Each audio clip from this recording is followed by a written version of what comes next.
Hello, my name is Jennifer. Idea to IPO has been holding tech startup events in Silicon Valley for many, many years.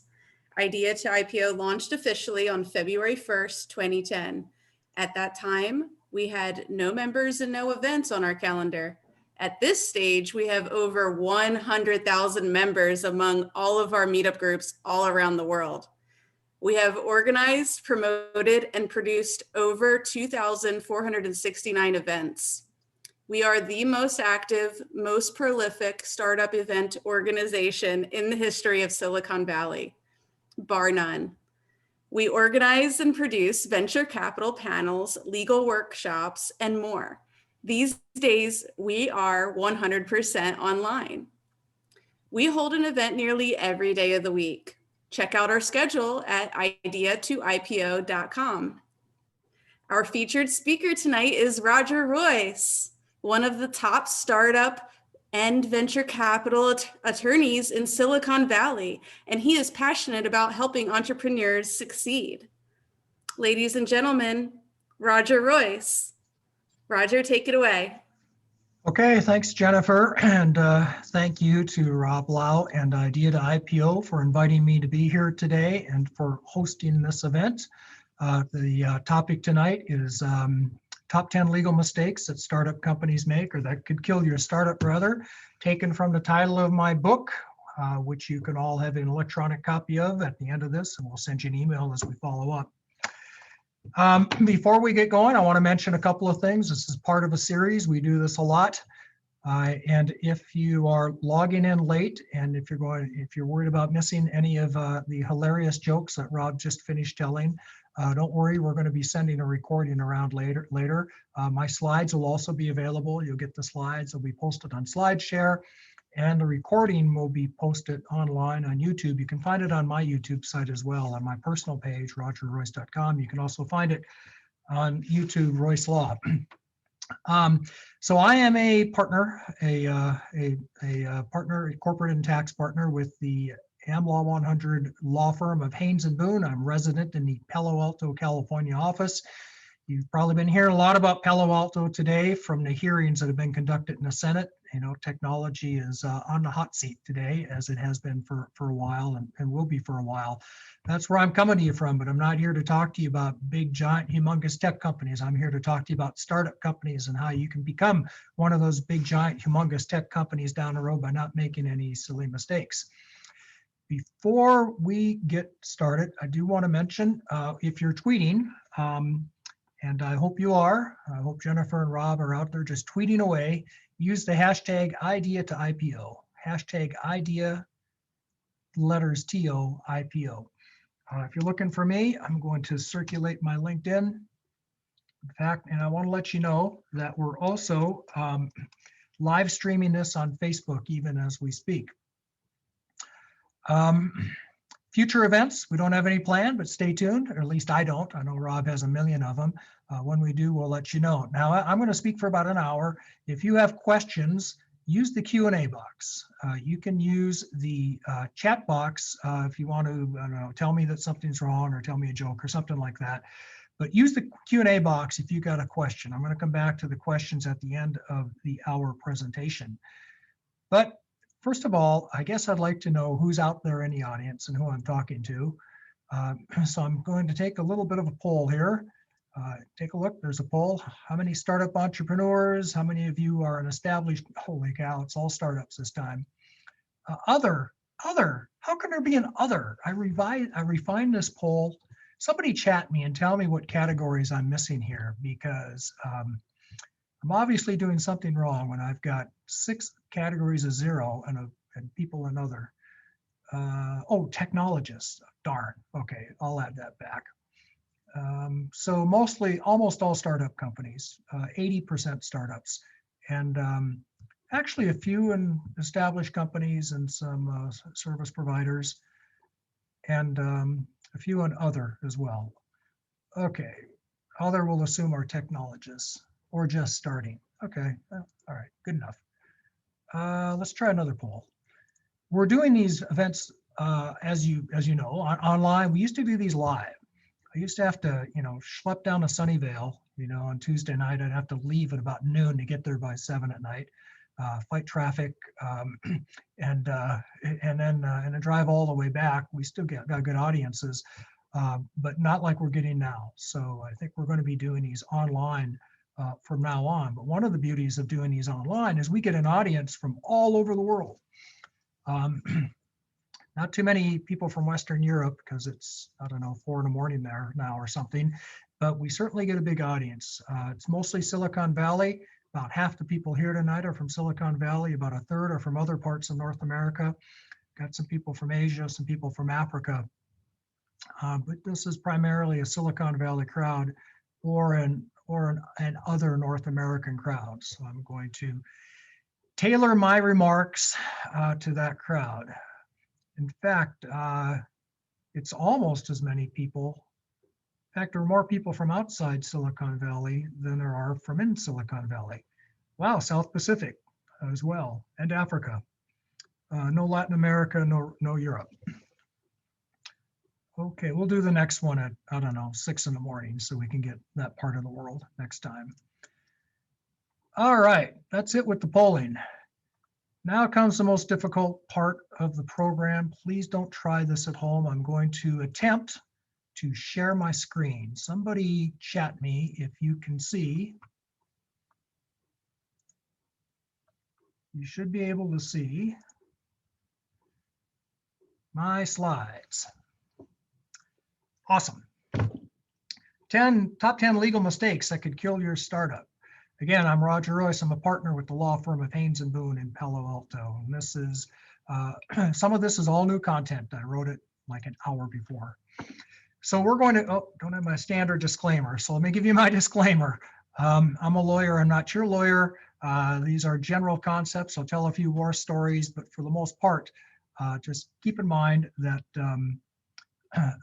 that this is not legal advice. You got to hire me for that. All right, top 10. Here's my number 10, legal mistakes. So here is the scenario. And by the way, let me set this up with a hypothetical for you, because this has happened to me so many times in the last 30 years that I've been doing this in Silicon Valley. I want to give you a standard scenario. 2 or 3 founders come walking into my office. Now we do it on Zoom, but in the old days, they'd come into my office. We'd sit, in the old days was 7 months ago, by the way, and we'd sit around a conference room, and they tell me all about their company, and they come to see me because something big has happened, something cool, something awesome. They got a big contract. They got an investor. They're about to get acquired. And this is the first time that they've actually had to go see, give some mental energy to the legal side of what they're doing. And I just go through my dirty dozen or my top 10. Adjust your PowerPoint presentation. Some words are cut. Can everybody see my PowerPoint presentation? Chat me if you can see everything. If you can't, tell me. I can see it fine. Okay. Something wrong with your screen if you can't see it. And we'll go through my top 10 list, and we'll find out that there's a mistake. Now, as I talk about in my book, there are 3 kinds of mistakes. All right. There are kinds of mistakes that are no biggie. We can fix it. You're going to have to pay somebody probably. We've got to dot some I's, cross some T's. We'll take care of it. We'll fix it after the fact. Not a big problem. There are other kinds of mistakes. They're a little intermediate. Those are the mistakes. We can fix it, but it's going to cost you. It's going to cost you in terms of valuation. It's going to cost you because you might have to pay somebody for that mistake. In other words, you might have to pay somebody for a release or to buy their shares back that you didn't know they had or something like that. It's a hassle, it's expensive, but it's not a deal breaker. And then there are dead on arrival mistakes. I really want to keep you from making those dead on arrival. I want to keep you from making all mistakes, because there is nothing worse. There is nothing worse, than to sit down with a company that has got the right team, they got the right product market fit, they hit the timing right, they've done everything right, the technology is sound, they've got an investor that wants to invest in them, everything is going well. But you know what? They made some legal mistake, and it's kind of like I'm the one who has to tell them, you're screwed. Go home, start over. Don't ever make that mistake again. I don't want that to be used. Let's go through my top 10. Number 10. First question I'm going to ask you when you sit down in my office, you and your 2 buddies, and tell me about this great idea that you have for forming this company. I'm going to say, well, do you have a day job? Number 1. Answer is usually yes. Well, did you come up with this idea on your employer's time, or did you come up with it on your time? Did you do it during working hours, or did you do it during your hours? The correct answer is that you did it on your time. All right. If you did it on the employer's time, that idea might belong to them, or they might have rights in it. Secondly, did you use the employer's facilities? Did you use their computer? Did you use your computer? That's a big deal. That's a big deal. If you use did you use their lab, or did you do it someplace else? If you used your employer's facilities, they probably have rights in your idea. And the thing that you did is it related to your employer's business. Is that the thing your employer hired you to do? They hired you to create a new kind of widget. So you did a new kind of widget. Now you're just going to try and take it for yourself. That's a problem. That's a problem. Okay. That's probably your employer's. Now, when you signed up with your current employer, let's assume you are employed, you would have signed an agreement with them, an invention assignment. Doesn't really matter much what that invention assignment says, because whether it had the labor code 2870 in it or not, it is subject to 2870. It means there are certain things an employer here in California cannot take away from you. And that's these things that you do on your own time with your own facilities and are not related to your employer's business. So those are the first three questions. If you can't answer those three questions, you are dead on arrival. Go home and start over and be a better employee next time too. Stop stealing ideas from your employer. Now let's suppose you've cleared that hurdle, it's kind of like To Kill a Mockingbird. You know, I don't know if you ever saw that show, but remember there's a scene where the lawyer says to the suspect, he says, well, if you know this and this, we can plead insanity, but if this is this and this, if you actually did understand the wrongfulness of what you did, we can't. So are these factors true? And the suspect says, well, yes, as a matter of fact, they are. So they call that coaching. This is a little bit like this, you know, but the answers really ought to be true, because it's going to be pretty obvious and the employer is going to figure out if they're not. Now you've cleared that hurdle. Now you're going to hire people.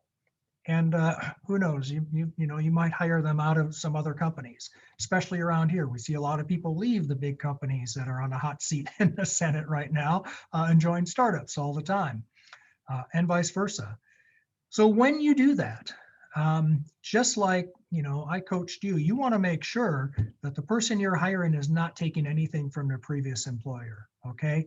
You want to make sure that whatever they're bringing to you is not going to be some IP. And I'm going to talk about IP later, but think of that broadly. Anything that's valuable in secret, think of it that way, that is not generally known in the public and that somebody took some pains to keep secret.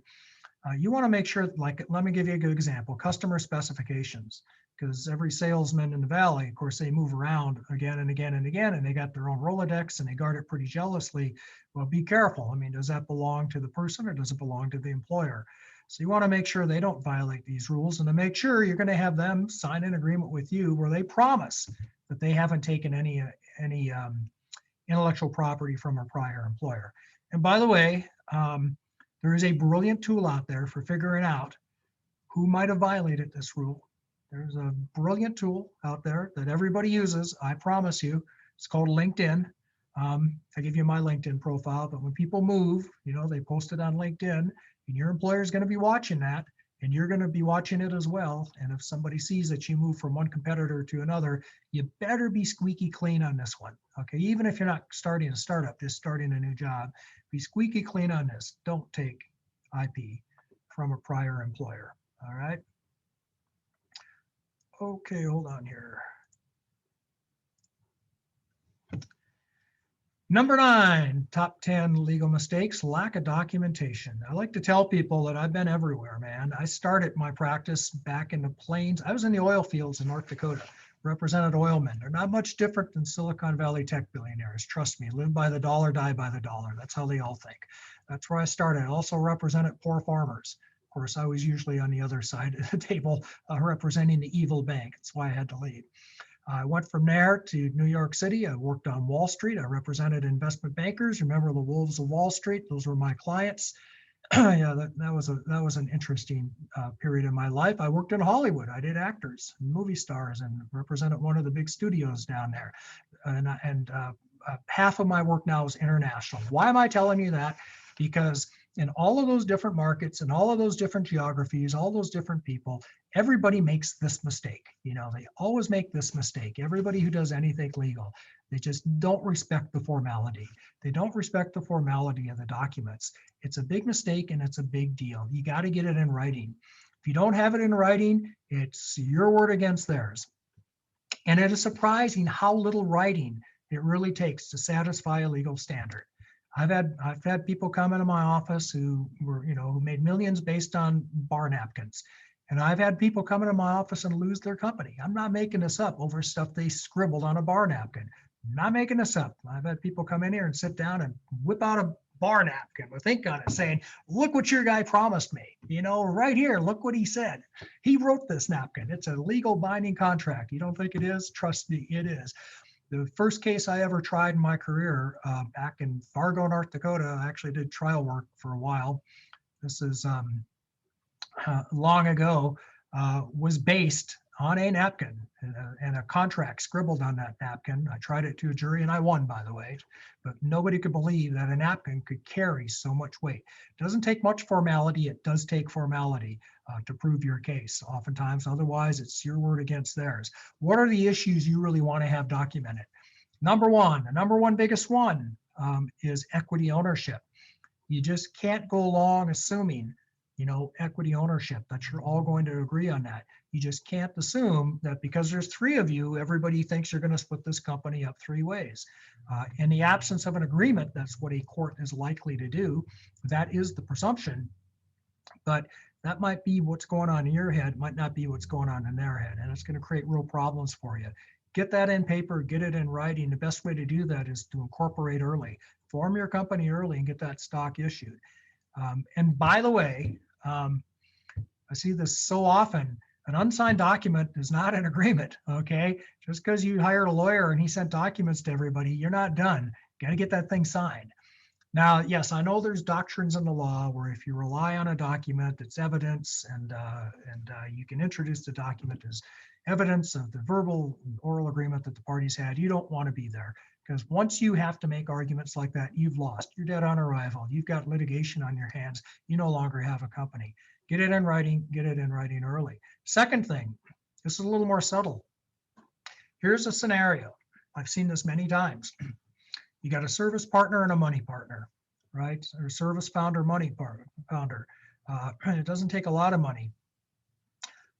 You're buzzing along, you're humming along. The company needs money. You're bootstrapping, meaning that you're funding it yourselves, you and the other founders, and you're just pumping money into the company. You're not documenting it.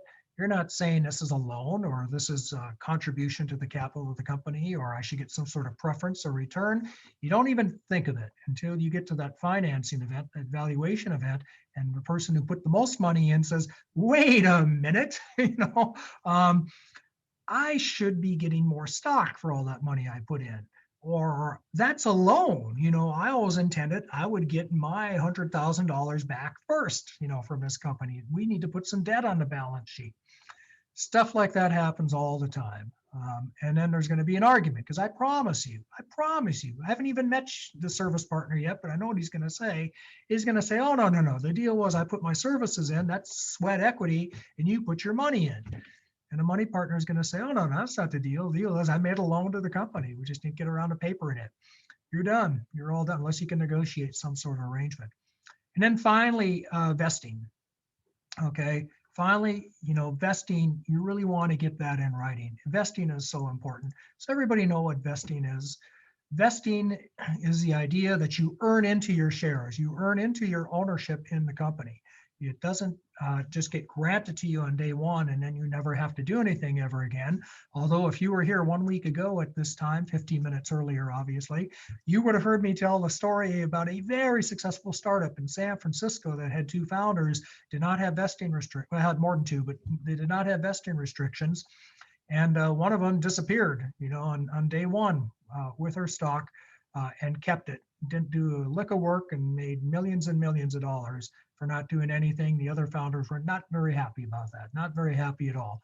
I'm surprised they got funded, because normally in that scenario, what happens is the investor says, you ain't getting any of my money until everybody agrees to vesting restrictions. I need to have golden handcuffs. I need to know you're going to stick around and make this company successful. That's founder vesting. Every founder should vest. How long should they vest? 3 to 5 years. 3 to 5 years is the general rule here. And by the way, that 3 to 5 is going to be extended if you get venture capital. If you were here a week ago, you would have heard about that. If you were here a month ago, you would have heard a whole hour and a half about how to get venture capital. You'll find that discussion online. You can watch it later if that's your interest. But the VCs will make you unvest again and again and again. But just keep in mind, you're going to be earning into your stock until you exit, as a general rule, or until you get bought out. Now, I know what you're thinking. Okay, and by the way, that's what vesting is, right? And 3-year vesting means, you know, if I leave this company within a year, I keep 1/3 of my stock, the other 2/3 goes back to the company at a nominal repurchase price. You're thinking, well, that's okay, but we got 3 founders in my company, and you know what happens when you got 3 roommates, 2 of them always gang up on the other one. I'm worried they're going to gang up on me and kick me out for no good reason, maybe for a really good reason, but a bad reason, to take all my unvested shares back. How do I stop that from happening? And you'll get this idea. You'll say, well, I'll tell you what, if I get fired for no reason, I get kicked out of the company, terminated without cause, I think I should get all of my shares vested, because that's not my fault. It's not like I retired. You kicked me out. You call that a single trigger. Or you might say, if this company gets acquired in a stock for stock deal, I should be completely vested, and I should be fully vested in the stock that I get in Microsoft in exchange for the stock I'm giving in my startup company. That's what we call a change of control single trigger. Those are both single triggers. They're often requested. They're rarely granted anymore. In fact, when they are, it means somebody wasn't paying attention a lot of times. What we do see for founder level people, nobody else, maybe really hotshot executives, is what we call a double trigger. That means that if I get terminated without cause within 6 months or something like that of a term of a sale of the company, then I get part or all of my shares vested. We oftentimes see that, and that's to protect against that scenario where somebody is made redundant through an acquisition. If you're the CFO founder in your organization, you might want to think about double trigger. CFOs don't usually last very long after an acquisition, but less important for the the tech genius that needs to stick around and make sure it all works. Advisors, we talked a lot last week about what an advisor is, why you should have them, who they should be. Here's a mistake everybody used to make once at least, but none of us make anymore. Advisor vesting. What does that mean? Advisors typically, they get paid in stock or options, never in cash. You're a startup, you don't have cash, you have equity, but they have to earn into that. But unlike you, who's there every day and every night at your company, and unlike your employees, who you're giving 5-year vesting, by the way, it's 4 or 5 years, your advisor, they don't show up at work. They're not an employee. We don't really know when they're working. We don't really know when they're done working, when their project's over. How are we going to have time-based vesting?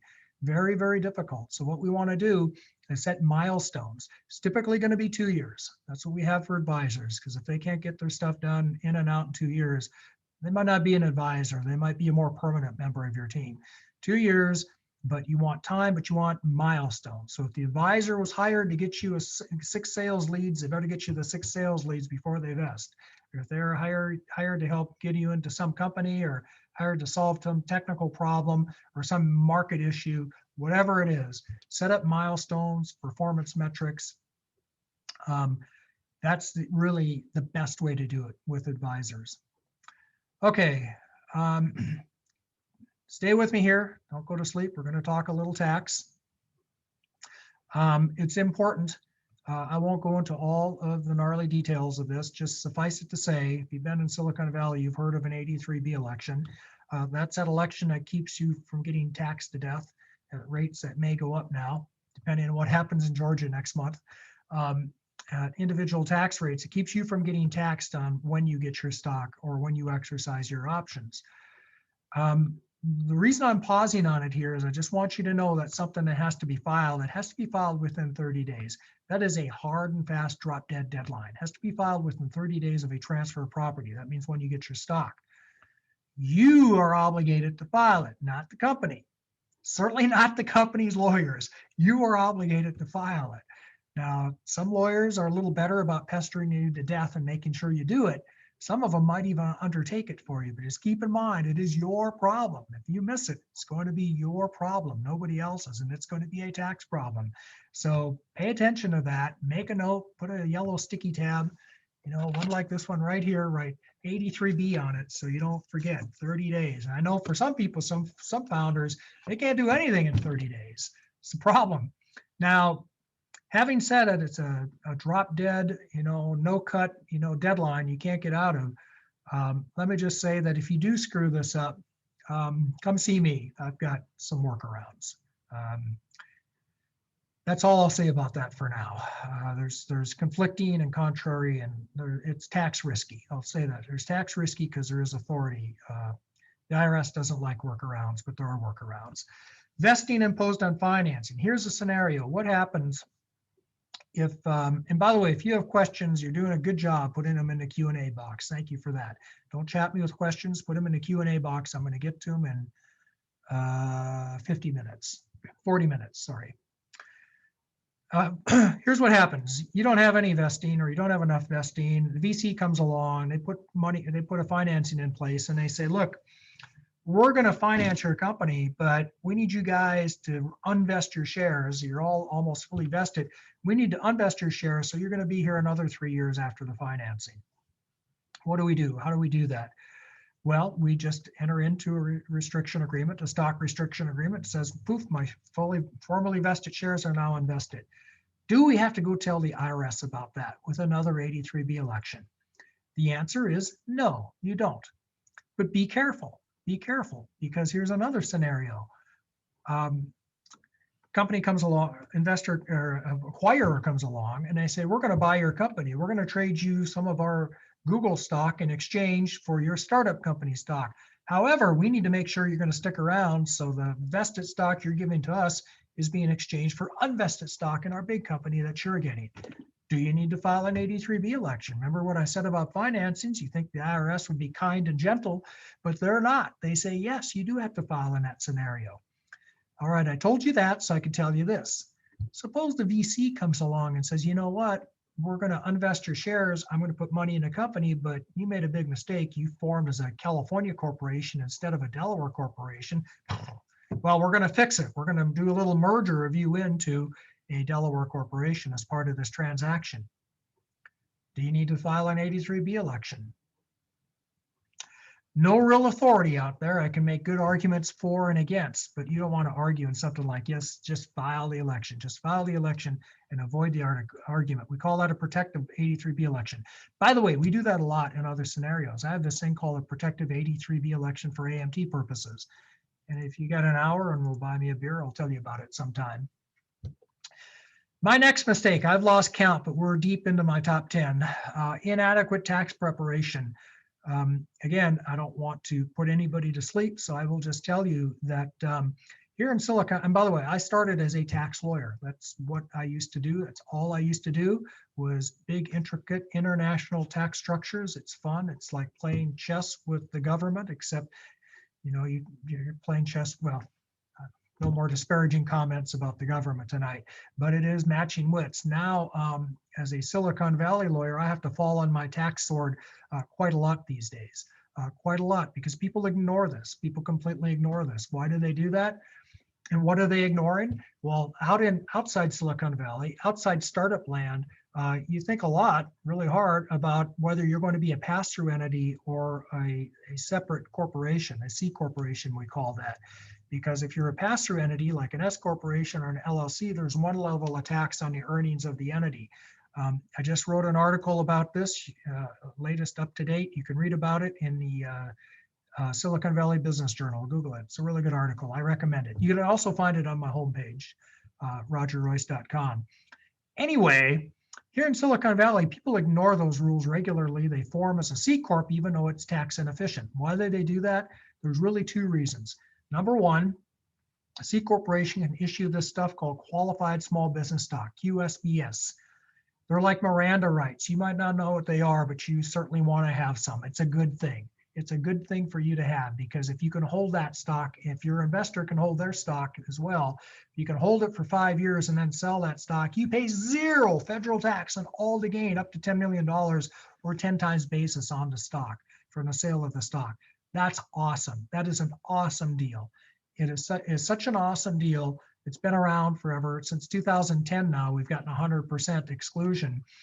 And you've heard all that. We just went through an election season. You heard everybody talk about tax reform, and we've heard this every year. We hear this all the time. We hear Democrats talk about it. We hear Republicans talk about it. Everybody thinks the tax code is unfair and things have to be changed, reformed. Nobody dares touch this benefit. Nobody, Democrat or Republican, wants to do away with this benefit. In fact, it was expanded by Bill Clinton. So this one's here to stay, and you can only offer this to your shareholders and investors if you're a C Corp. Second reason, if you're going out to take investment from venture capital investors, like pretty much everybody who walks through my door wants to do, you're going to have to be a C Corp. That's all they'll invest in. I could go through all the reasons why that's true. Just suffice it to say, you're going to want to be a C Corp. Let's suppose two things. Number one, you messed up, you went online, you did it yourself, you decided your Google search was as good as my law degree, so you formed your own company and you did it wrong. You did a California limited liability company, or even worse, a California S corporation. And now you realize your investor's saying, oh man, you got to fix that if you want my money. Can we do it? How big a mistake is that? Is it even a mistake? All right. Might not even be a mistake if you have a tax sensitive investor who wants you to be tax efficient and is willing to live with the complexity and doesn't need qualified small business stock treatment. But let's assume that's not the case, as in my world is most often true. Not a big deal. We can convert your LLC. You give up a little bit of qualified small business stock, potentially benefit, but you still retain all the exclusion of gain and all the appreciation after the date of incorporation. So we can do an LLC conversion. I want to caution you, you did your, do-it-yourself brain surgery the first time, you messed it up. Don't do it the second time and try to do your own LLC conversion. They are way trickier than people think. Okay, I've done enough of them to know, and I've done a lot of them. It's super easy as a corporate matter, it seems, but it is complex as a tax matter. And you can get a good tax result or you can get a terrible tax result. So this is the kind of thing that don't try this at home, get some advice on this. And by the way, I've seen a lot of lawyers mess this up too. It's just, it's subtle, it's counterintuitive, it's tricky, it's complicated. Most of the time, it works out okay, it's not a big deal, but there are some traps there you don't want to step into. The other thing I want to say about that is sometimes it's not that you messed up and you need to incorporate. Sometimes being an LLC is the right thing to do. You had losses, you're in a position to use the losses, you wanted to take them personally, you did the LLC, you waited until you flipped and became profitable, then you incorporated. That can work. That is a strategy. It is a sophisticated strategy, but it can work. So don't think that it's a mistake just that because you're a pass-through. It can be changed and it might be the right answer. It's never going to be where you're going to end up, though, if you're going to get money from a venture capitalist. State tax. Just want to mention this. Want to put a bug in your ear, put another sticky tab up there. Don't forget about state tax. The states are getting just extremely aggressive about taxing out-of-state companies these days. We had a big Supreme Court case recently. Actually, we had a big Supreme Court case in the late 80s in my home state of North Dakota that limited the ability of states to tax out-of-state companies, because back then, out-of-state companies were sending salesmen carrying big catalogs, and hairbrushes, into markets. We have a different economy now. Out-of-state salesmen are just sitting at home in their condo in Hawaii on a keyboard. So South Dakota, there was a big case involving South Dakota that dramatically changed the threshold for states to tax out-of-state businesses. The word hasn't gotten to everybody yet, but trust me, they're very aggressive. California is among the most aggressive in terms of asserting its taxing jurisdiction over out-of-state companies. So if you're an out-of-state company doing business in California, even if you don't think you're doing business here, you could be very surprised. We have this thing called economic nexus. It means if you sell enough into the state, you're subject to sales tax here. You should be collecting sales and use tax. You also may be subject, you are definitely subject to income tax here. So be careful about that. Why am I pausing on this? Because usually the first time people hear about this is when they're about to get acquired and they get into due diligence and there's a big four accounting firm on the other side going through a checklist saying, uh-oh. By the way, I've got a good friend who does this. It's all he does is he does state tax due diligence and M&A transactions. He works for a big four. He says the way I add value is by finding screw-ups and targets on state tax. They always mess this up. They always mess this up. I can always get them on this. And how do I add value by that? I go tell the buyer company and they've reduced the purchase price. I'm worth my weight in gold. So don't let that guy get ahead of you. Wow, I'm way behind. I'm not going to get through my top 10, am I? Ignoring labor laws. Okay, we could talk so much about this. If you were here last week at this time, 15 minutes earlier, you would have heard me tell the story of HomeJoy. That is an online platform. What they did is they matched housekeepers with homeowners. So you go on the platform, think of it Uber for housekeepers, right? What could be simpler than that? They raised $40 million in venture capital. Then they got sued for misclassification, class action lawsuit, and they never raised another nickel. They went broke. Imagine that. Welcome to California. And this is probably true in a lot of other states as well. So what I want to mention about that, put your questions in the Q&A if you've got questions for the end. If you have something for me immediately, you can go ahead and use the chat box. So what I want to mention about that, in particular, let me move my chat box here, is that the law has changed pretty dramatically. And if you think that the state has gotten aggressive about collecting income taxes, you ought to see what they're doing on the employment tax side. Let me tell you why. And it's not just tax, it's employment generally. Number one, unless you've been living in a cave, you've heard about AB 5. That is the anti-gig worker law, as I call it. There was just a referendum a proposition in California where it went to the voters to exempt ride-sharing companies from the scope of AB 5. AB 5 is a rule that basically treats service providers as employees if they meet an ABC test. And the prong of the test that is tripping everybody up is a prong that says that the services that the service provider is providing cannot be in the same trade or business that the service recipient's receiving. For example, if you have a platform that offers ride shares, if you hire somebody to provide that service of providing rides, well, what they're doing, they're providing work in your line of business. They're automatically an employee. We got a proposition now that says that ride share is exempted. Everybody else is caught by this though, right? Everybody else. So if you're a platform that employs housekeepers, well, look, the housekeeper is carrying out your business. Now, that's AB 5. It's very expansive. It's broad. It's massive. It is. It's really revolutionary. There's only one other state in the country that does anything like it. Other states are looking hard at California's model for including a lot more people, including the gig economy workers. So if you're a gig economy worker and if you're in California, you may be subject to this law. You probably are. So it's a very broad law. We have to pay attention to it because if you get this wrong, you're going to be like HomeJoy. You're going to get one of those class action lawsuits, or worse, you're going to get the Internal Revenue Service or the state taxing authorities come after you. Now, there have been some developments. Rideshare has been carved out, all right, by a referendum, by a ballot proposition. AB 2257, another law came along. So this law passed, right? And it said, oh, basically most gig workers are now employees. So you're sitting at home, you know, you're online, you go on some platform and you contract to sell your services to somebody in another state even. You're, I don't know, you're a musician, you're a software programmer, you do whatever your service is you're selling. You're a comedian like Rob, whatever it is. Well, you know what? You're an employee of the platform company. You just increased their cost by 30%, or you're an employee of the person who wants to hire you. You put them into the California and federal employment tax net. None of that is good. They're not going to hire you. That's been the result. That's what we've seen. The result of that was anybody who could muster up enough money and organization to get a lobby went to Sacramento and said, hey, you got to carve me out.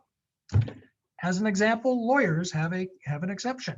In other words, I can hire a lawyer to go handle a deposition for me if I did that kind of thing on my behalf under my name. And before, if I were subject to AB5, he would automatically be my employee. I'd have all sorts of obligations to him, have to pay him overtime if he's not exempt. I'd have to give him meal breaks and all that stuff. I'd be subject to anti-discrimination rules. I would be subject to everything that California imposes on employers, and my cost would go up by 30% because that's, on average, that's about how much more in tax and cost and benefits that it costs to treat someone as an employee. But there's an exception. It says lawyers aren't subject to this rule. Why? Because we got a good lobby. Well, you know what? AB 2257 came along and added a whole bunch more. There are now 65 carve-outs from this law. But they make no sense. They're counterintuitive. You wouldn't know. I mean, is a dog walker subject to the law? I don't remember anymore. As I recall, psychotherapists were carved out. No, psychologists are carved out, but psychotherapists are not. It's very complicated. It's very complex. You need to pay attention to it because if you screw it up, that is a big one. That is a big one. That'll bring a company down. I got more bad news before we leave this. If you go on to Joe Biden's campaign website, look at his platform, buried deep in his platform under labor and employment relations, he says AB5 is a great thing. It's a wonderful thing for workers. We should have a federal AB5 that covers everybody in the United States. So if you don't like the way California's taxing, you can move across the border to Nevada and lower your cost by 30%. That is in his platform. Not a snowball's chance in hell it'll pass, regardless of what happens in Georgia, but it's there. And, and California leads the nation. So I think you might expect us to see this in other states. You might expect to see a federal law. You just need to know about it so you can comply. All right. I want to say a couple other things because we're talking about big legal mistakes. Because I know a lot of you out there, you're going to ignore me. You're gonna roll the dice. You're risk takers. That's why you do startups. You're gonna maybe, hope that the taxing authorities close one eye and look the other way and maybe stick your head in the ground. That's enough metaphors. What I'm getting to is, yes, that's true. This is just money. We're only talking about money so far, right? What's the big deal? It's only money. You get caught, you have to pay a fine, you have to pay some taxes. Well, it's not just money once you get down to workers' compensation. Workers' compensation violations are criminal. You could have criminal sanctions. Does everybody know what a criminal sanction is? Yes, it's jail. It means jail. You can get jail time if you intentionally violate the workers' comp rules. So pay attention to this stuff. All right. Enough of that. I'm just Debbie Downer tonight. I know, it's terrible. I'm just a ball of laughs at a dinner party. Maybe that's why I don't go out anymore. Failing to protect your IP. This is another big problem that people have, another big mistake that companies make. I'm going to go over a handful of things for you.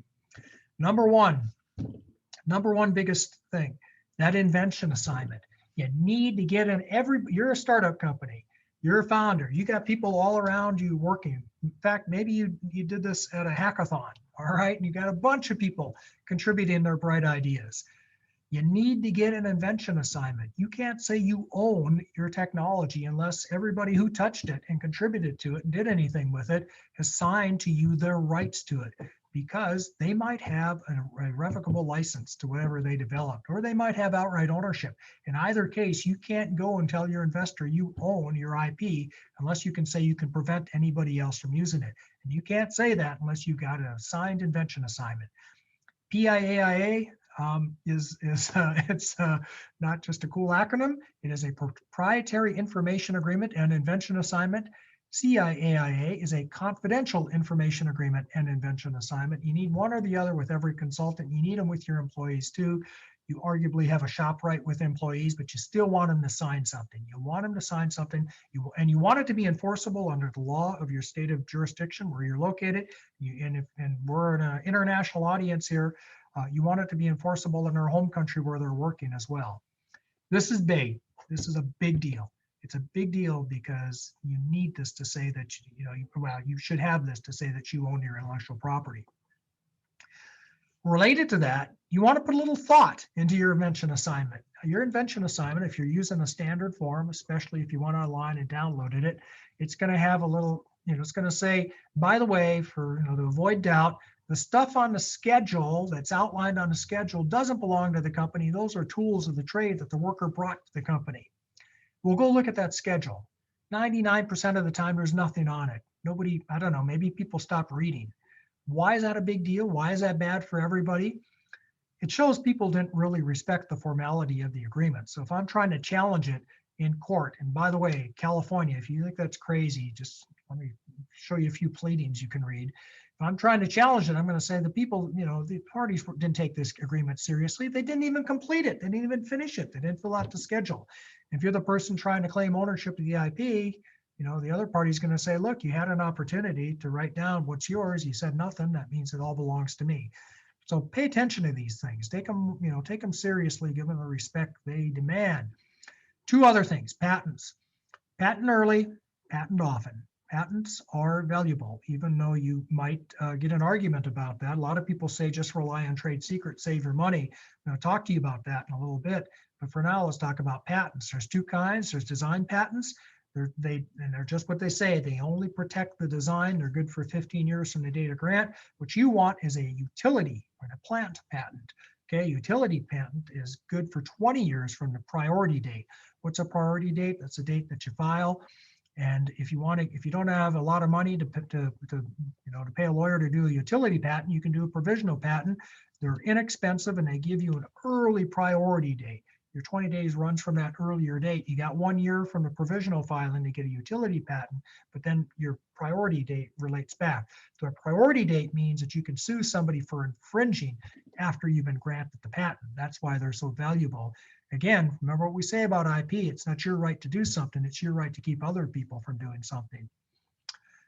And then, and by the way, to get a valid utility patent, just keep in mind, you have to have a patentable subject matter. That's a useful process, machine, manufacture, or composition. It has to be novel. That means it wasn't available to the public prior to your filing date. And we're pretty much a first to file jurisdiction now. It has to be non-obvious. That means you can't figure it out. It's not obvious from any prior art. There are other requirements. We won't go into it. I've got a whole hour and a half of slides on this if you're really interested. Text me, email me, find me on Facebook, tweet me on Twitter, link with me on LinkedIn, send a picture to Instagram. I'll send you my slides. Trade secrets. This I really want to talk about because that's most of my clients and most startup companies have a lot of value wrapped up in their trade secrets. What is a trade secret, right? It's not a registration. It's not like a patent, trademark, or a copyright. You don't file anything to get a trade secret. In order to protect something as trade secret, it has to be secret. It has to have value by being secret, and it has to be subject to reasonable efforts to maintain its secrecy. Where most companies screw up is by not putting in place reasonable efforts to maintain its secrecy. Now, how big a deal is this? I want you to think about your company. How much code do you have in it that's important to what you do? How much specifications? How much process? How much just market data and data about maybe customers, specifications, employees? How much of that is valuable to what you do as opposed to patents that you can go file, right? Probably an awful lot if you're like most companies I know. What a disaster if it turns out that that doesn't belong to you because you hired an employee. And by the way, when employees leave, when they walk out your door, your trade secrets walk out your door too. Yeah, I know the law says they don't, but trust me, they do. So you want to be able to stop somebody from stealing your company through trade secret. And most of the time, if people mess this up, is because they didn't take efforts to maintain the secrecy. What are those efforts? Got to have good NDAs. Got to have good NDAs. You have to restrict access of people to the IP. You just got to put in place a lot of procedures that are going to keep people from seeing it. For God's sakes, you don't go talk about it in public. You don't go, there's a case recently where somebody got on a Zoom call and he was showing the secret sauce.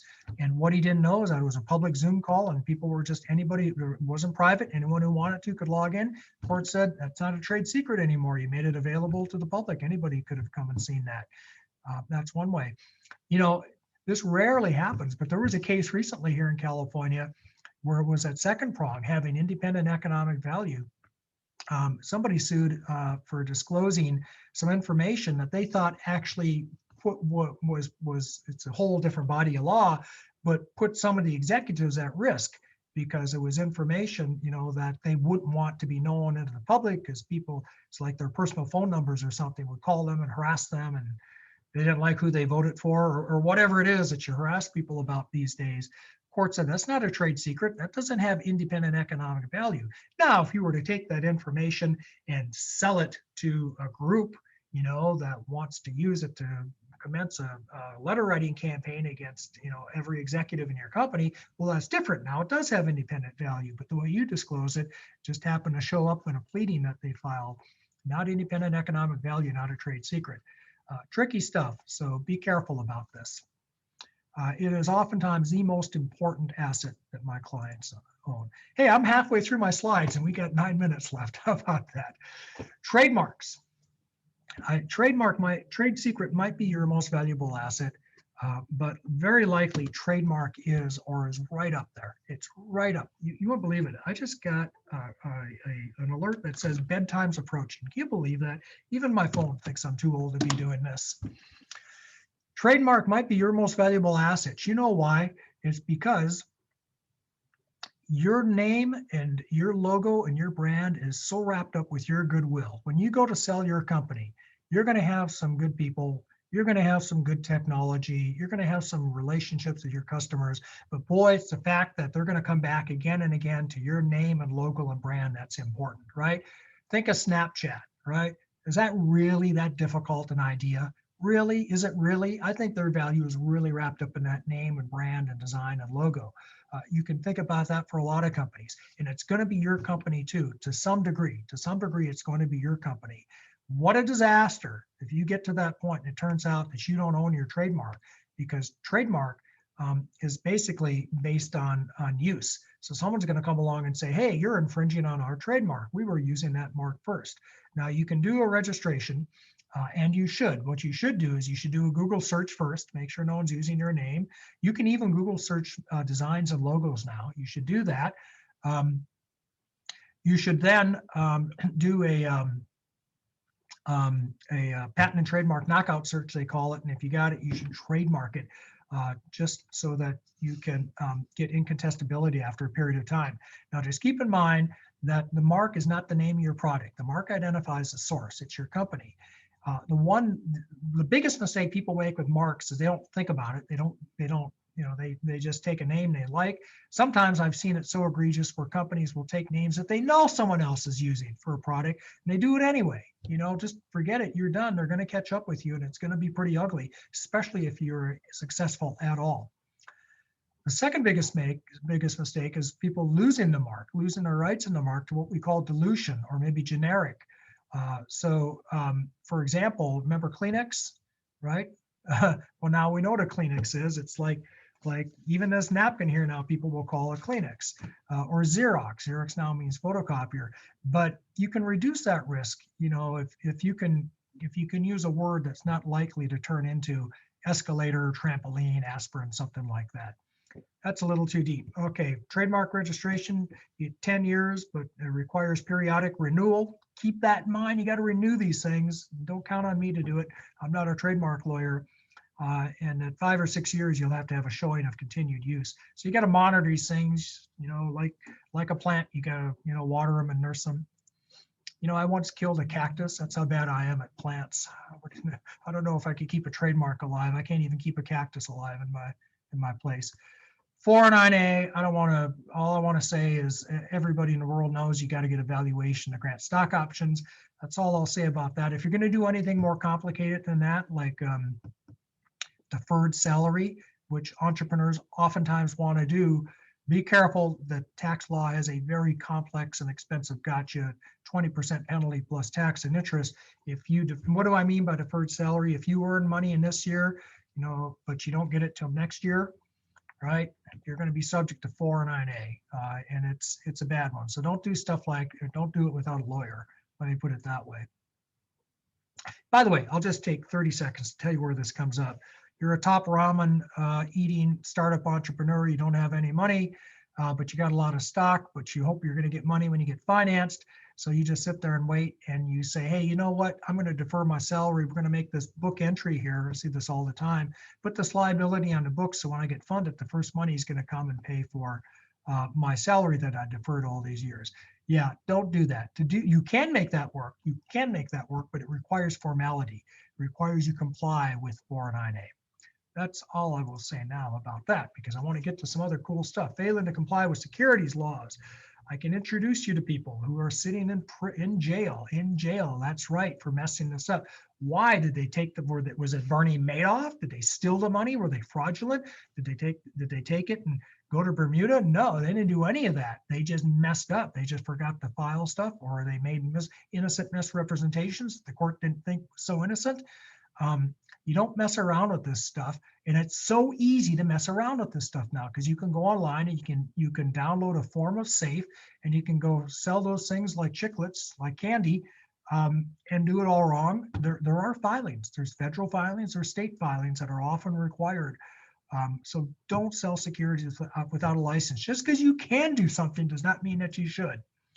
Now, beyond that, all I want to say is I want to give you an alert. Just in the last couple of weeks, you've heard about crowdfunding. We've done plenty of presentations for ID to IPO on crowdfunding. That's the idea. You can go out and raise money from lots of people on a platform.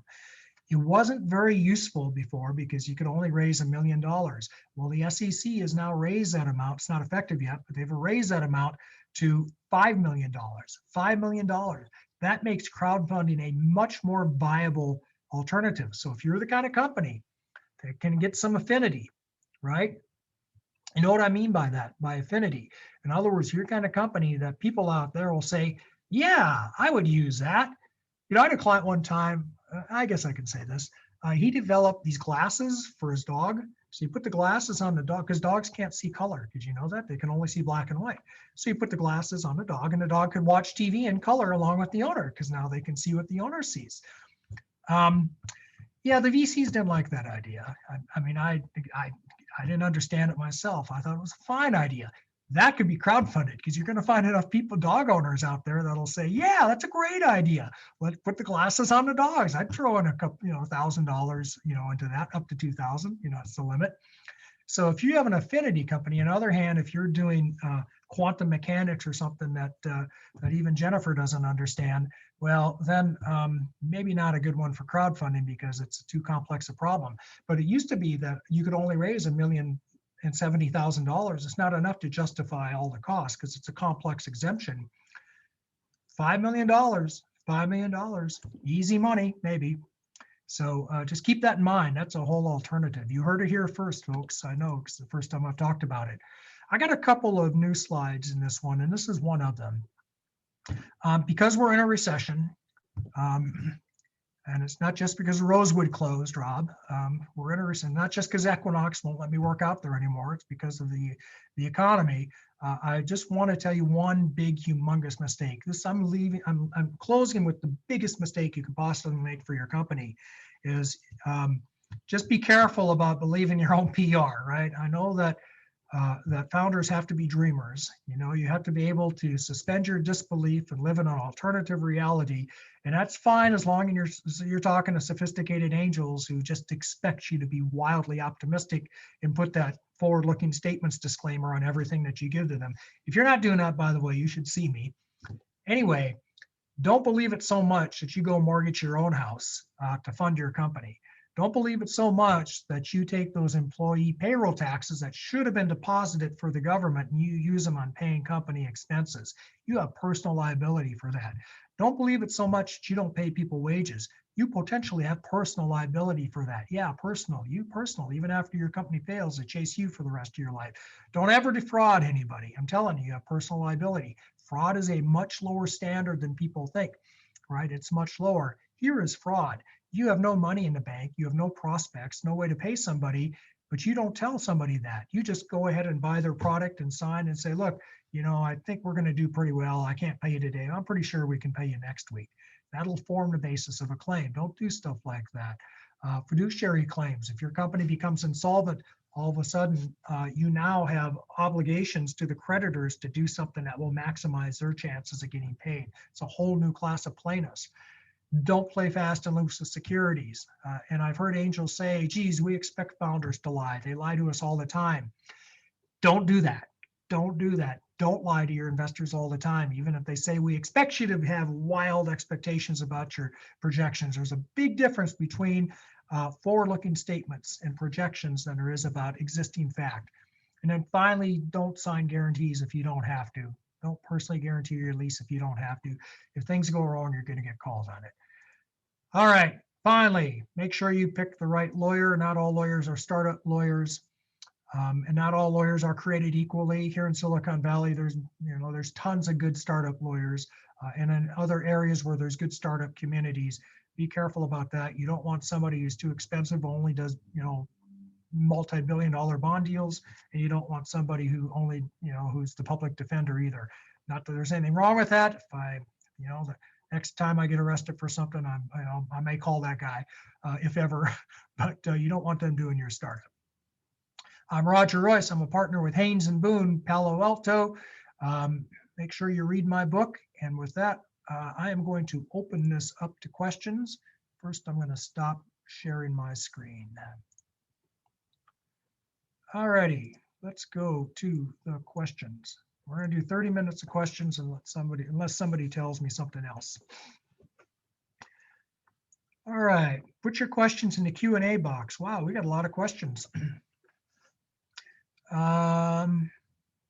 Yeah, okay, what's it all cost? That's always the first question. How much does this stuff cost? Here's the thing. Some of this is quite commodity-like, and you can go and it's not even an antitrust violation to discover that most lawyers are going to charge you, a couple $1,000s to incorporate you, but then the bells and whistles are not. So for a privacy policy, you're going to spend $2,500 to $4,000 for a standard, super basic bare bones privacy policy. You just are. I really don't think you should just go steal somebody else's privacy policy. And if you do, make sure, you take the word Amazon or Google or whatever out of it and put your own company's name in if you do that. But it's not a good idea because your business is different, right? And your privacy policy, especially if you're here in California, does have to have certain language. It does have to warn people about certain things. You have to tell them what you're doing with their data. You got to give them a right to be forgotten. And if you're doing business in Europe, God help you, you got GDPR. But that's about what it'll cost, and privacy lawyers, once they know what you're doing and what your site is and what it's about, they can give you a good quote. All right, but that's kind of the range. All right, somebody asked me if I am familiar with one of the online tools for incorporating their company and providing some other services. I'm familiar with all of them. And I got to tell you, I'm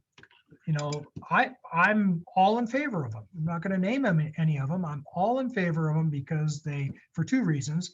Number one, it's kind of like that automobile repairman who says, pay me now or pay me later. Like you can pay me now to fix that funny noise in your car, or you can come back later when your transmission goes out. Guess what? I make more money when your transmission goes out. So you can use one of those online tools and come back me when you need it to all be redone, because that's usually what happens. That is my experience. Not always, but oftentimes that's what happens. It's not a problem till it's a problem.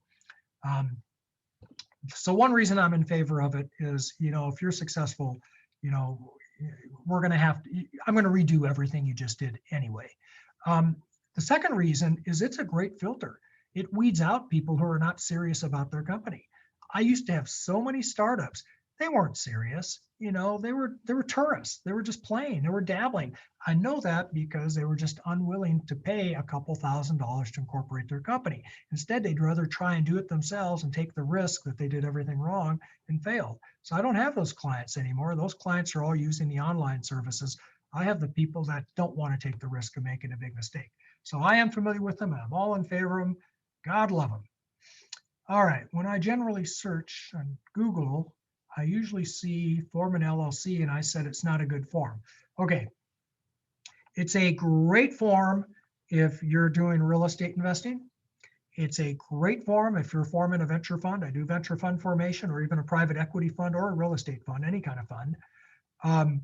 It's a great form if you're a consulting company and you're never going to scale. You're just going to generate a lot of income that passes through to you. It's not a great form if you're going to go out and get venture capital. All right. It's not a great form for doing that because VCs won't invest in that. It's not a great form if you have non-US shareholders because it's tax disadvantageous for those people to have an LLC at that point. So if you're a closely held company, if you're a lifestyle business, if you're not going to go the VC route, then it's a very tax efficient way to do business. I love LLCs. I've been doing them for almost 30 years in California. We first got our statute in the early 90s. Wyoming had it in the mid 80s. Believe it or not, I've done Wyoming LLCs. But no, I love LLCs for the right company.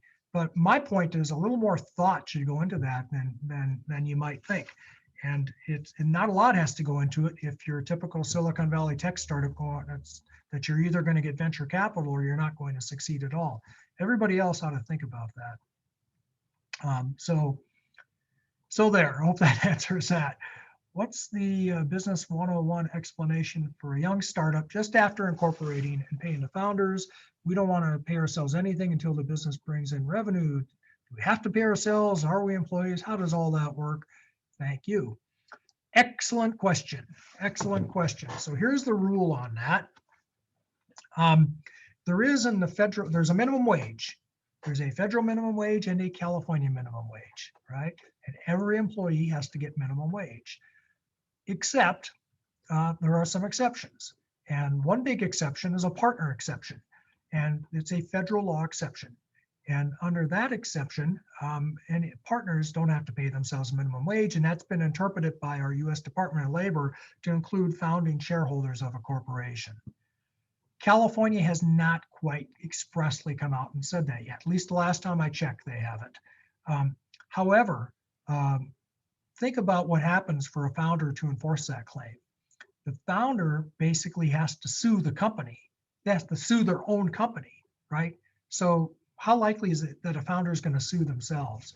Because of that, we don't sweat that one so much. But I will tell you that in my career, I have seen when founders have a falling out and they don't get along, and especially if there's a lot of founders, and they kick somebody out, they'll come back with their labor lawyer and say, hey, you didn't pay me my minimum wage, this employment violation, that employment violation. So the answer is, that's Hollywood. This is just kind of the way people do this. They typically do not treat founders as employees until they get some money to pay them. But as soon as you can, you should probably do that. Because once you start building some value in that company and there's something there for a hungry plaintiff's lawyer to go after, you're a target. So don't, and by the way, the investment community knows that and they kind of factor that into the valuation. That's just part of the risk that they take when they invest in a startup. But the sooner you minimize that risk, the better. I'm a lawyer, so I'm risk averse, right? So I would say minimize the risk. If I weren't so risk averse, I wouldn't be a lawyer and I'd be a client. Are there labor laws to consider if you have a virtual personal assistant in the Philippines? Well, if they're not doing the work in California, they're not subject to the California labor laws. Are you subject to Philippine labor or any foreign jurisdiction? I don't know. You're going to have to check with that jurisdiction. Let's turn it around. Let's say that you're a Philippine company or any place. You're a Nevada company. You're a Singapore company. Wait, who do we have here? We had some people from Africa. You're an African company and you hire an employee here in California. Are you subject to the California labor laws? Yes, absolutely. Oh, wait, it gets better. Suppose you hire a contractor here. right? Are you subject to California labor laws? You might be under AB5. They might be reclassified as an employee. So now you got to get into the system. You got to withhold. You got to give them overtime. You got to give them wage and meal breaks, etc. It gets worse than that. Now you're subject to tax here. Even if they really are a contractor, if you're selling to California residents, you're going to have to collect sales taxes. You've got somebody here, you've got enough presence where you're going to have to file an income tax return probably. So if you've got people in other countries, or if you're a foreign company that has people here, yeah, you've got to comply with the laws of that company. So, you need to be careful. Now, your question's a little different than that. I know you say virtual personal assistant. So typically we don't think of those people as employees, but they very well could be, depending on how much direction and control you have over them and what Filipino law is. I can tell you if it's reversed, if you're outside the country and you have a personal assistant in California, we're going to have to run them through the tests. And now they're not strictly within the AB5 test, because the thing that they're doing for you is not your line of business, right? They're a personal assistant. They're providing work for you. But then we have to go through a direction and control test. It's a different test, the Borrello test, they call it. So are they subject to your direction and control? Are you providing their facilities? Do they have to report to work? Are you tracking their time? Here's a really important one. Are they doing this for anybody else, or are they full-time, right? So you got housekeepers that come to your house, right?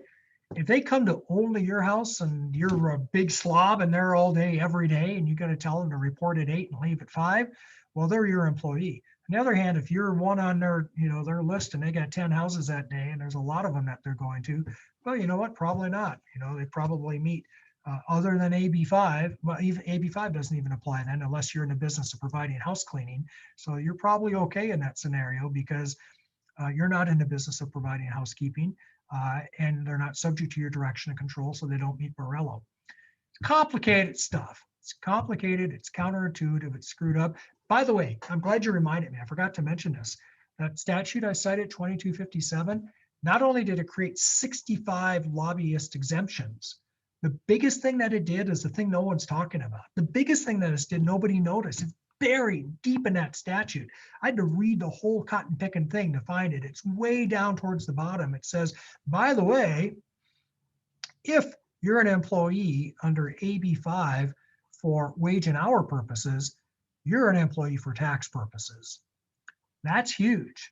That's huge because maybe your employee might sue you. Maybe. God help you if the California tax authorities take an interest in you. And they've been extremely aggressive this year, extremely aggressive, right? They've been going after everybody they think is out of compliance. And now they've got, and you know what? I remember, because I do EDD work, it's Employment Department Division, Economic Development Department, Employment Development Department. Anyway, I do the audits. And I remember an agent, before any of this happened, he said, I said, you might want to settle now. And I said, why would we do that? We got a good case. He says, well, if I come back armed with AB5, you're going to lose. And I said, well, that's not going to happen. AB5 doesn't apply to tax controversies. Well, as of September, they now do. I think he knew something he wasn't telling me. So be careful about this stuff. Where was I?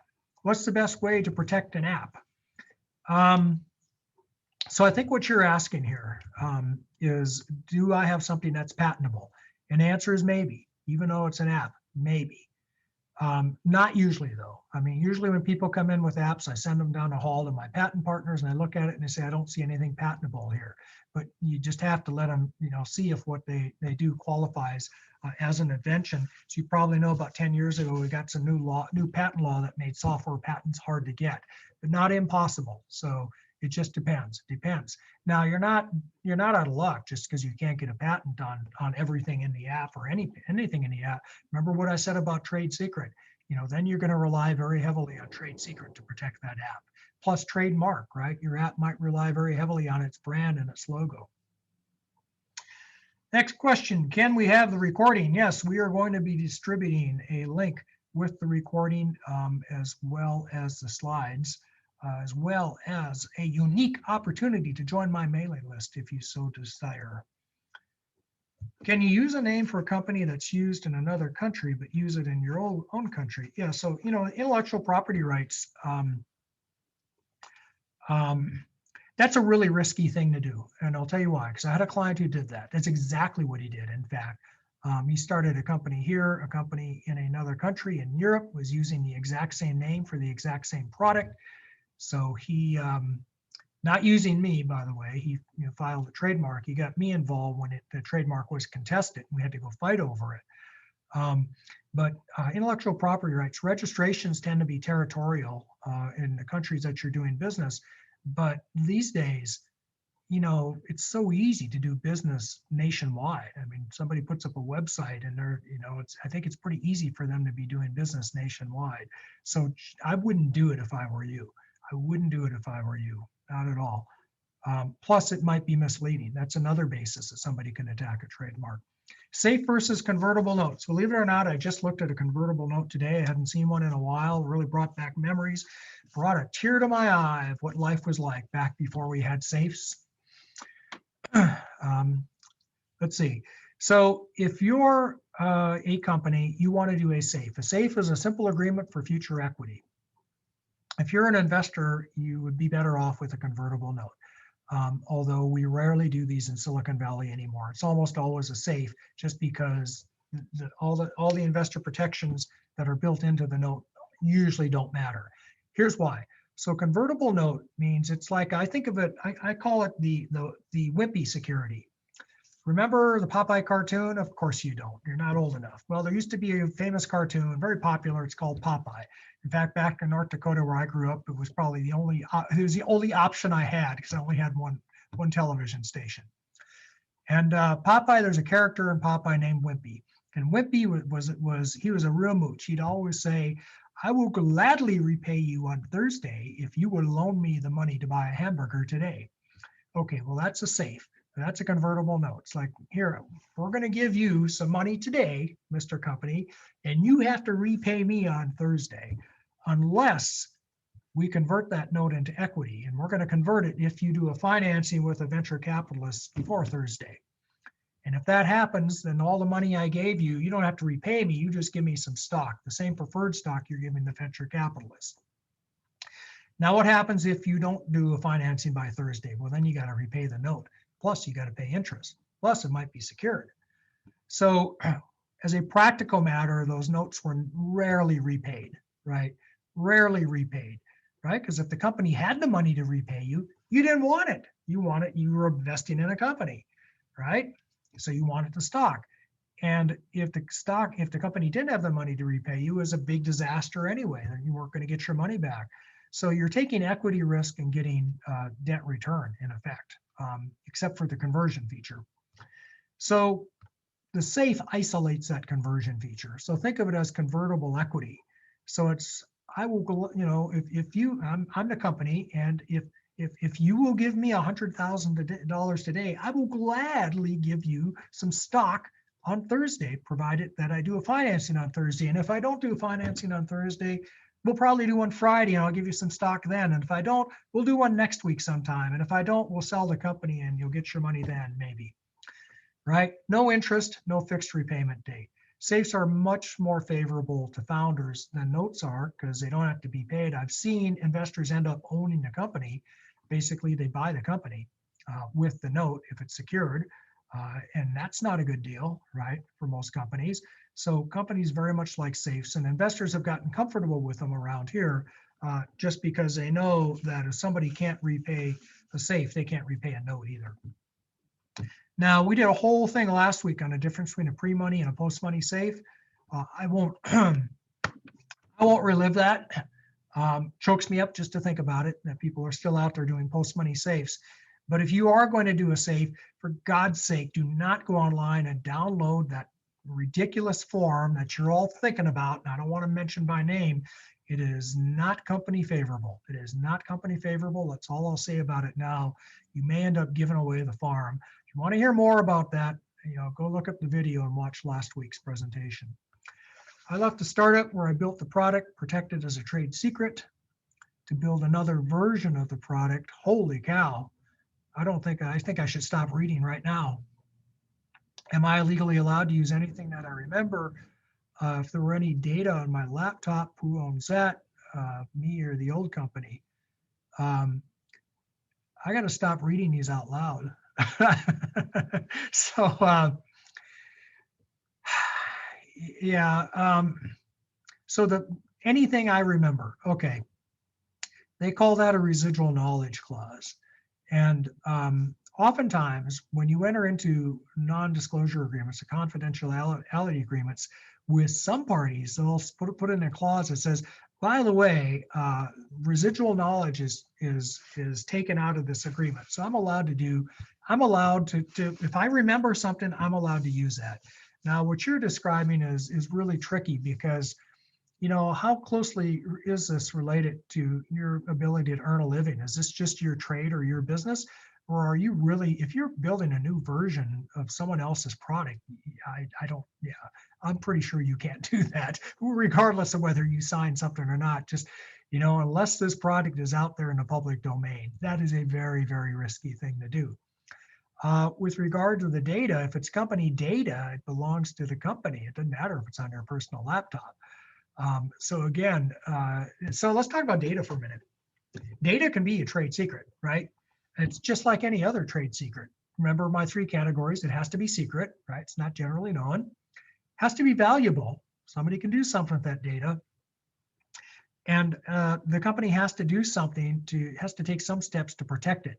In your case, they might have lost their trade secret protection if it's floating around on somebody's personal laptop, provided the company allowed that to happen through their lax measures, and you didn't violate your own NDA by putting it on your personal laptop. I suspect that you might have. So that's another very risky thing to do. So yeah, this is what we call a target-rich environment. I think it's not a good place to be. All right. And somebody agrees with me, don't use a couple of companies I shall not name to prepare your founding documents. Thank you for that comment.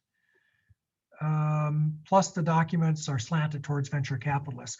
Well, you know, that's true, but the VC industry, they're like the insurance industry. Well, I'm not going to say that. I might have insurance company clients.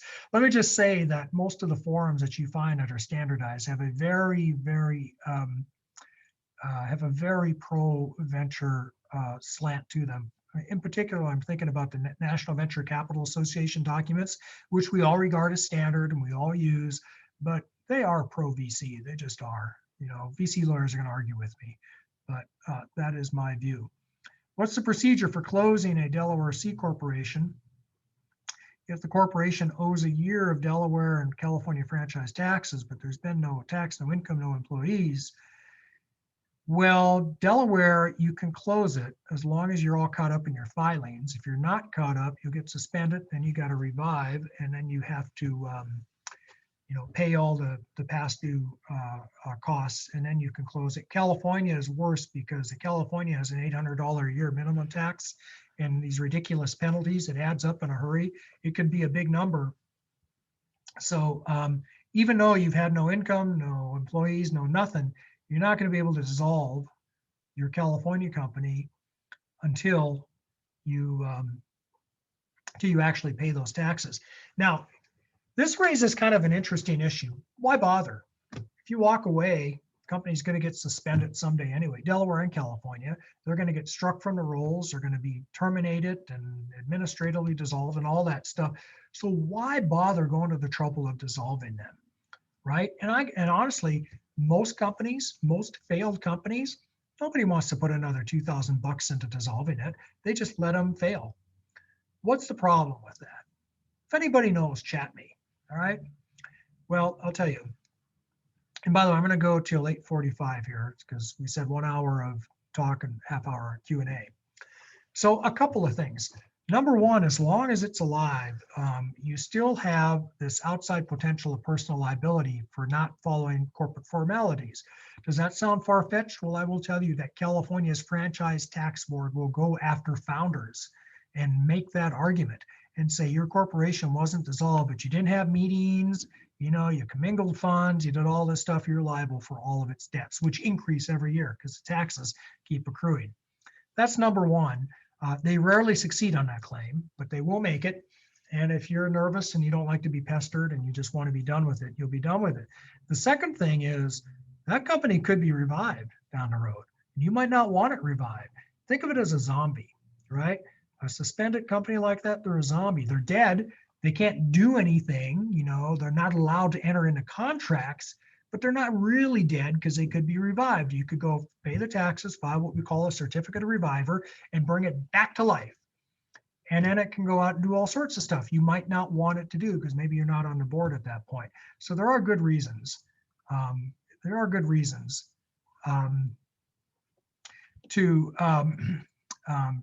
just reading this next question, but there are good reasons to dissolve a company. Okay, look, I didn't mean to beat up on the online incorporation tools that much. I mean, I think they have their place. I just really think they ought to have a lawyer review it. I think they're a tool. They're not a substitute for law. Technology and artificial intelligence just hasn't gotten that far yet. Look there, people are texting me about that. Okay, sorry. Yes, your tools are wonderful, but just make sure you get a lawyer to weigh in on it before you get too far down the road. All right, what's the best option, say for convertible notes? We talked about that. No, you misunderstand me. Somebody says, so you don't have to pay a founder? Federal law says you don't have to. I'm saying that there is this narrow exception that you can get out of paying minimum wage to a founder, but I don't believe you have the same exception for state, certainly not if you're in California. So you're always going to have, and the thing that we rely on is just what we call litigation risk. That's what you're relying on. So you do want to get these people on payroll as soon as you can. Can we give them equity and not pay them any cash? No, you can't. California in particular, the rule is you have to pay people currently, you have to pay them in cash, right? Currently, in cash. You can't pay them in equity, you can't pay them in chickens, you can't pay them. You know what? I had a client back in Fargo one time tried to pay me in eggs because he was a poultry farmer. I've come a long way, I gotta tell you. What's your take on names that would be similar? That one I don't want to answer publicly because that'll give you away. But the standard is it likely to lead to confusion in the marketplace? Okay, we don't want that. In other words, let's, I don't know, give me, I don't know, a Snapple computer, too different than Apple computer. But you get the idea, no confusion in the marketplace. Here's a good one. This is a real one. I swear to God, I once bought a jacket, a brand name piece of jewelry, name brand piece of jewelry. I got such a deal on it. It was in Hong Kong. I was so proud of myself. I was so happy until somebody later pointed out to me that it was actually a Cartier and not a Cartier. They changed the R to an N. That is a trademark violation. I was confused. I'm Exhibit A for the plaintiff. Okay, how do you assign percentages to founding members? That actually is last week's presentation. We did an hour on it, how to split the pie, reward contributors. Do we need to pay $800 if we form a company in December? Aha, boy, we got some smart attendees out there. Maybe you're just trying to trap me. That's a trick question. You're trying to see if I really know my stuff or not. Actually, there is this rule. This is so California. In California, if you got to pay $800 a year minimum tax if you're a California corporation or if you're qualified to do business here. However, if you file after December 16th, the last 2 weeks of the year, you don't have to pay that tax.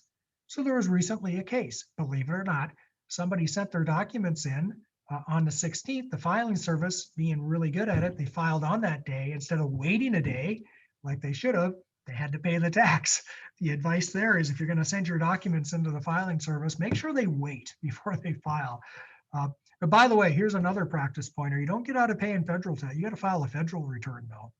Even if you file on December 30th, you're going to file a federal return technically. I know people don't do it. Well, I started a real flame war here in my Q&A on online incorporation tools. So I'm not going to talk anymore about that. Let's go to something more controversial, like whether we should litigate over the presidential election results, just to kind of tone things down a little bit here. All right, and somebody says, well, we're going to incorporate in Delaware. Is it smarter just to wait till January?